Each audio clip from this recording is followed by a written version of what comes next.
Takot kami lumabas, lalo na pag wala kasama, lalo na pag gabi. Nung una kong nakilala siya, ang impression ko talaga sa kanya ay very approachable and very accommodating. Yung availability ng mga social services, tulad ng scholarship na na-avail ko from the city government, yung nakita ko na mas malaki pala yung opportunities dito sa Davao. Lumapit ako sa kanya. Sabi ko, gusto ko lang magkaroon ng kapital. So sabi niya, oh sige, sabi niya, ito yung 50,000. We are exporting banana in Japan. Pagbalik naman, yung mga ukay-ukay, lahat na meron sa Japan na pwedeng ibenta dito, yun ang laman ng barko pabalik. Yung step kasi, siya yung nagbigay ng opportunity for me to enter to college. Dahil sa program, I am now who I am. Ang sabi ni Mayor, tulungan kita, pero make sure that you will shine. And I want you to be somebody someday. Meron na rin akong trabaho, and I even had that napakalaking achievement to top the board exam. Nung una siyang umupo, naging peaceful in Davao. Inayos niya ang City Hall.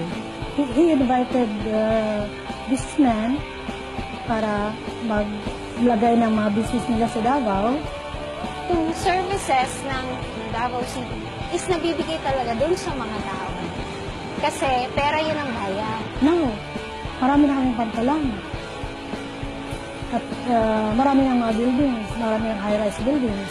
And more businessmen coming in here because we feel it that Davao City is very peaceful.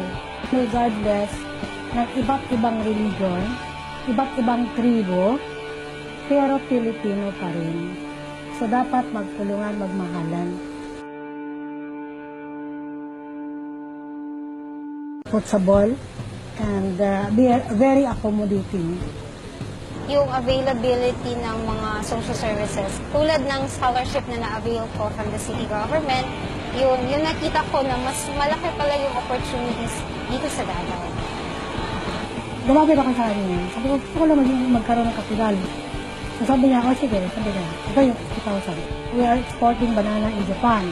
Pagbalik naman, yung mga ukay-ukay, lahat na meron sa Japan na pwedeng ibenta dito, yun ang laman ng barko pabalik. Yung step kasi, siya yung nagbigay ng opportunity. Meron na rin akong trabaho, and I even had that napakalaking achievement to top the board exam.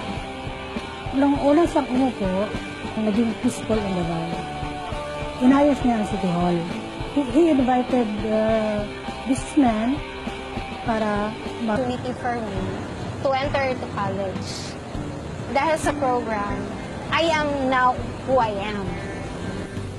Ang sabi ni Mayor, tulungan kita, pero make sure that you will shine. And I want you to be somebody someday.